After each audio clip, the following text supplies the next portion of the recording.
Salut mes frères et sœurs, voilà, je vous salue dans le nom de notre Seigneur Jésus. Je m'appelle la sœur Lydie, bénie Lydie, je suis membre de l'église Mireb.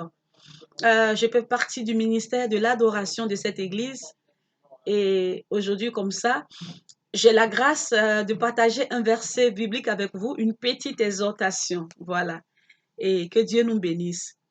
J'ai choisi pour thème l'adoration. Pourquoi l'adoration? Bah, l'adoration, parce que je suis moi-même adoratrice. Mon ministère dans mon assemblée à Mireb, c'est l'adoration. C'est pour cela que j'ai choisi l'adoration comme thème pour ma petite exhortation. Voilà. Je vais parler comme ça des différentes formes d'adoration. Les différentes formes d'adoration qui peuvent faire réagir Dieu dans notre vie. Les différentes formes d'adoration qui peuvent emmener Dieu à changer notre situation, à changer la situation de notre famille, de nos enfants, de notre pays, du monde, pourquoi pas. Comme certains de nos pères dans la Bible, leur adoration ont emmené Dieu à changer l'histoire, le cours de l'histoire. Comme l'adoration de Noé. La Bible déclare que lorsque Noé est sorti de l'âge, de l'alliance, après que Dieu l'ait préservé, lui et sa famille, après que Dieu les ait épargnés, lorsqu'il envoie le déluge sur la terre pour détruire toute la terre et tous les animaux par sa colère, à cause du péché qui avait atteint son apogée, à cause du péché qui était trop sur la terre, à cause du péché vraiment qui avait emmené, incité Dieu à la colère. Dieu avait pris comme ça la décision de détruire toute la terre. Donc il a envoyé le déluge pour tuer même les animaux. Il a tué tout ce qui respire sur la terre. Il était trop en colère. Et il y a eu un seul homme qui a trouvé grâce aux yeux de Dieu. Cet homme-là, c'était Noé. À cause de son intégrité à Dieu, à cause de toute l'adoration qu'il fait à Dieu, à cause de tout ce qu'il a fait pour Dieu. Cet homme-là a trouvé vraiment grâce à Dieu, Noé. Et la Bible déclare que Dieu a fait construire l'arche par Noé. Et il a mis dans l'arche Noé, sa femme, sa famille, ses enfants, les fils, les femmes de ses enfants et chaque espèce d'animaux dans l'arche. Et Dieu a fait tomber le déluge sur la terre. Il a exterminé tous les membres tous les habitants de la terre. Et la Bible dit comme ça que quand Noé c'est dans le livre de Genèse 8 au verset 20.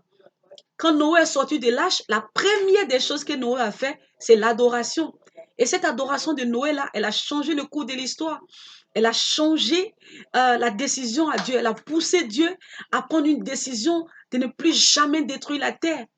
Donc, mon exhortation comme ça, c'est sur l'adoration. L'adoration qui va faire changer Dieu de décision sur notre vie. Si Dieu avait des trucs comme ça, de nous laisser, de nous abandonner, une adoration qui va ramener le cœur de Dieu à nous, une adoration qui va changer l'histoire de notre famille. Voilà.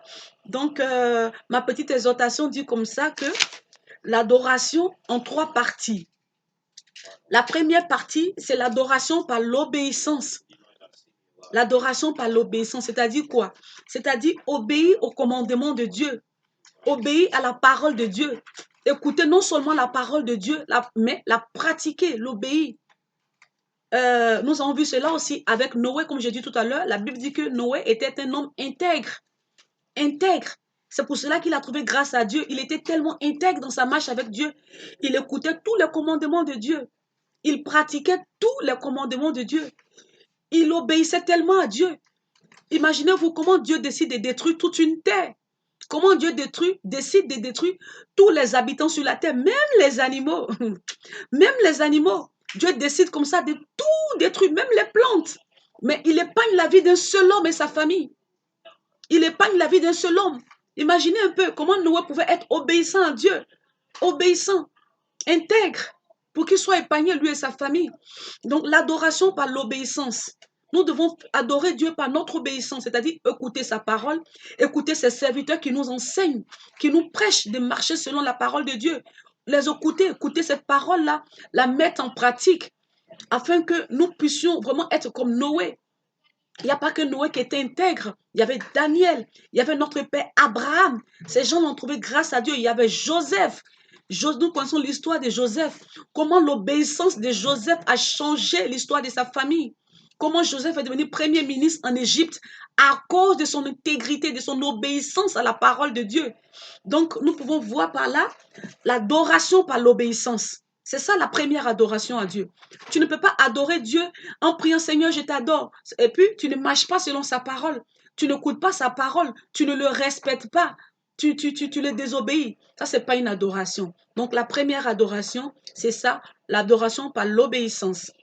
Donc, on peut voir ça dans le livre, on peut voir ça dans le livre de Deutéronome 28, versets 1 à 14. Donc, si tu lis le livre de Deutéronome à partir du verset 28 jusqu'à du verset 20, non, Deutéronome 28, du verset 1 à 14, tu vas voir, la Bible déclare que nous devons obéir à Dieu. Dieu a dit que celui qui l'obéit, qui écoute ses commandements, qui écoute sa parole, il le bénira. Il nous dit cela dans ce verset-là. Donc, la deuxième adoration à Dieu, c'est l'adoration par la parole, par ton cœur, par tes mots. C'est ça la deuxième adoration à Dieu. Et nous pouvons voir cela dans le livre de Daniel 6 au verset 11. La Bible déclare que matin, midi et soir, Daniel se mettait à genoux et il adorait son Dieu. Matin, midi et soir, il adorait son Dieu par la prière. C'est-à-dire quoi? Il magnifiait Dieu. Seigneur, tu es grand. Seigneur, tu es bon. Seigneur, tu es gentil. Seigneur, tu es bon. Il reconnaissait les bienfaits de Dieu tous les jours dans sa vie. Le souffle de vie que Dieu lui donnait, la grâce que Dieu lui accordait tous les jours, l'amour que Dieu lui manifestait. Daniel était reconnaissant, malgré l'interdiction qui avait été signée, la loi qui avait été décrétée, que personne ne devait adorer un autre Dieu que le Dieu en ce temps-là, de ce pays où il était. Mais Daniel n'a pas écouté cela. Il a continué à adorer son Dieu nuit et jour en fléchissant genoux. Donc, c'est ça la deuxième adoration à Dieu. L'adoration par la parole, par la prière. C'est-à-dire que quoi? C'est qui sort de notre cœur quand nous prions. Par exemple, quand nous partons à l'église, quand la modératrice nous dit, adore ton Dieu, sois reconnaissant, magnifie ton Dieu, reconnais les bienfaits de ton Dieu. C'est ça l'adoration par la prière, par la parole. Et cette adoration-là, elle vient en deuxième place après l'adoration par l'obéissance. Voilà. Donc, si nous lisons le livre de Deutéronome 28, versets 1 à 14, nous allons voir le livre de Daniel 6 à 11, nous allons voir cette adoration-là. Voilà. Et j'ai mis comme ça en troisième place l'adoration par les offrandes. L'adoration par les offrandes, c'est très important, mes frères et sœurs. Aujourd'hui, nous les chrétiens, nous les enfants de Dieu, nous commençons à négliger ce côté-là. Parce qu'on écoute que, oh, les hommes de Dieu, c'est des escrocs. Oh, les hommes de Dieu, c'est... Oui, peut-être il y a des brebis galeuses toujours parmi des brebis. Mais il y a des vrais serviteurs de Dieu sur la terre. Il y a des vrais serviteurs de Dieu qui craignent Dieu. Faisons la part des choses, mes frères, mes sœurs. Faisons la part des choses. Ayons le discernement. L'offrande est très important. Quand nous lisons la Bible, même de Genèse, dans tout l'Ancien Testament, nous allons voir que quand quelqu'un, un enfant de Dieu, a une maladie, il a une situation, il fait des offrandes. D'abord, il vient chez le prophète, il fait des offrandes. Et le prophète prie pour lui. Il vient dans la maison de Dieu, il fait des offrandes. Et les sacrificateurs prient pour lui. Ne négligeons pas les offrandes, mes frères et sœurs. Ça vient en troisième place à l'adoration à notre Dieu. Dieu prend plaisir aux offrandes. Nous pouvons le constater avec Noé. L'adoration que Noé a élevée vers Dieu par l'offrande. La Bible déclare que dans le livre de Deutéronome, non, c'est pas là, dans le livre de Genèse 8 au verset 20, Noé, lorsqu'il est sorti de l'arche, la première des choses qu'il a fait, c'est adorer Dieu. La première des choses, quelqu'un qui est resté des jours et des jours, des semaines et des semaines dans l'arche, quand il est sorti, il n'a pas dit, oh, j'ai trop envie de manger de la tiéké, oh là là, j'ai trop envie de manger de la semoule, de chikwang. Non. La première des choses, Noé dit, oh, je veux adorer mon Dieu. Je veux être reconnaissante à mon Dieu pour ce qu'il a fait. Noé a sélectionné dans son troupeau toutes les brebis qui étaient grasses, qui étaient sans défaut, sans tache. Il a sélectionné toutes des bonnes brebis, franchement, sans tache. Et il allait sacrifier ces brebis-là à son Dieu. Il allait dire merci à Dieu. C'est ça l'adoration par l'offrande. Et cette offrande-là, la Bible dit que, dans ce verset-là, que l'adoration est montée à Dieu. Dieu a reçu une odeur apaisante. Apaisante. Le mot apaiser ici, c'est magnifique, c'est fort. C'est-à-dire que voici Dieu qui était en colère, tellement en colère, il a décidé de détruire toute une terre, détruire les plantes, les animaux, tout sur la terre. Donc, pour que Dieu fasse ça, Dieu qui est si bon, ça veut dire qu'il était trop en colère, mes frères. Dieu qui est si bon, ça veut dire qu'il était trop en colère quand il décide de détruire toute une terre comme ça, tout ce qui est sur la terre, et à épargner un homme. Et cet homme-là, lorsqu'il sort, la première des choses, dès qu'il a ouvert le bateau, il allait directement sacrifier ses brebis, sans tache, grâce, sans défaut à Dieu, de tout son cœur, l'offrande de tout son cœur, l'offrande pure. Et l'odeur qui est montée à Dieu, c'était agréable. La Bible dit que c'était une odeur apaisante. Ça a descendu la colère de Dieu en même temps. A poussé Dieu à prendre la décision de ne plus détruire la terre.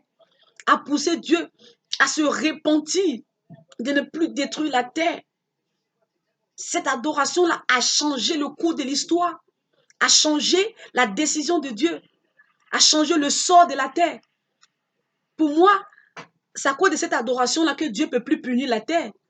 Sinon, quand nous-mêmes nous regardons, mes frères, comment nous vivons aujourd'hui, comment nous avons vécu par le passé, c'est la même chose que Sodome et Gomorrhe. C'est la même chose que au temps de Noé où il y a eu le déluge. Regardez le monde aujourd'hui, tout ce qui se passe. Regardez comme nous-mêmes nous avons vécu avant que Christ nous sorte de là. Nous savons comment nous-mêmes nous avons mené nos vies. S'il n'y a pas eu cette adoration-là, c'est tellement que Dieu allait encore détruire la terre. Il allait encore envoyer le déluge encore. Nous tous, on serait déjà morts. Moi-même, là, je serais déjà morte. Vu comment j'ai marché par le passé, je serais déjà morte. Dieu allait encore envoyer le déluge. Il allait encore envoyer le déluge. Parce qu'il n'y a pas de différence entre le temps de Sodome ou Gomorrhe, le temps de Noé et le temps d'aujourd'hui que nous vivons. Et comment nous avons vécu.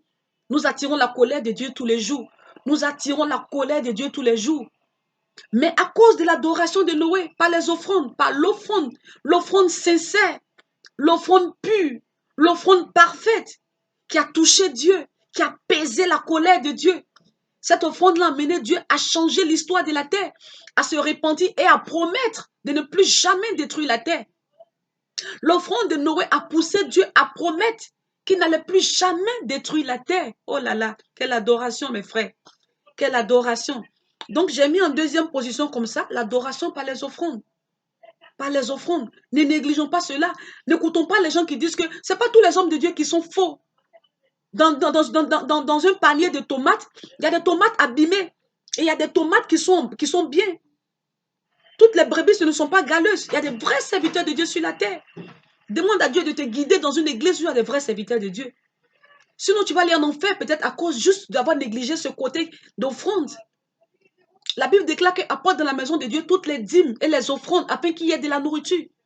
La Bible déclare que de partager ses revenus avec celui qui t'enseigne, celui qui prie pour toi tous les jours, qui jeûne pour toi, qui t'enseigne. Partage un peu avec lui. C'est biblique. Partage ton offrande avec celui qui t'enseigne. Partage ton pain avec celui qui t'enseigne. Apporte dans la maison de Dieu les dîmes et les offrandes afin qu'il y ait la nourriture. Avec les offrandes et les dîmes, on paye les salles de l'église. On paye les factures. On aide les orphelins et les veuves. Donc, il ne faut pas le négliger. C'est très important, mes frères et sœurs. Donc, je vais m'arrêter là. Voilà pour ma petite connaissance que j'ai acquise par le Saint-Esprit et par l'enseignement de mes pères, de mes pasteurs. Voilà ce que je peux dire pour nous exhorter, mes frères, à adorer notre Dieu dans toutes les facettes. Adorer Dieu par l'obéissance à sa parole, par la mise en pratique de sa parole. Adorer Dieu par la parole, tous les matins, par la prière. Et adorer Dieu par nos offrandes. Enlève la part de Dieu de tout ton cœur. Ça ne veut pas dire que tu as 10 000 francs, puis tu vas envoyer venir donner 1 euro à Dieu. Non. Changeons l'histoire de nos vies. Changeons l'histoire de nos familles. Changeons l'histoire même de notre pays, de la terre. Par nos adorations, par toutes les facettes de l'adoration, par toutes les formes de l'adoration, comme l'ont fait nos pères, comme l'a fait Abraham, comme l'a fait Isaac, comme l'a fait Daniel, comme l'a fait Abel-Nego, Shadrach et Melchak, comme l'a fait Joseph, comme l'a fait qui encore, ils sont tellement nombreux. Leur adoration dans toutes les facettes a poussé Dieu à changer l'histoire de leur vie, l'histoire de leur famille, l'histoire de la terre. Noé, aujourd'hui, Dieu ne peut plus envoyer le déluge pour nous tuer parce qu'il y a un homme qui a adoré, de sorte que cette adoration-là a mené Dieu à se repentir et à promettre de ne plus détruire la terre. Adorons Dieu, mes amis.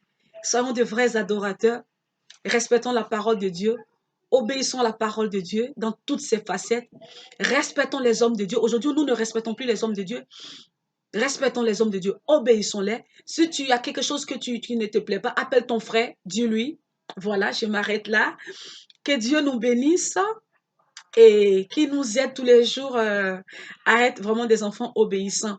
Que nous ne retournions plus à ce que nous avons vomi parce que notre Dieu est bon. Il est bon. Qu'il bénisse ses serviteurs, qu'il bénisse son Église et qu'il bénisse toute la terre. Qu'il nous délivre de cette maladie de coronavirus.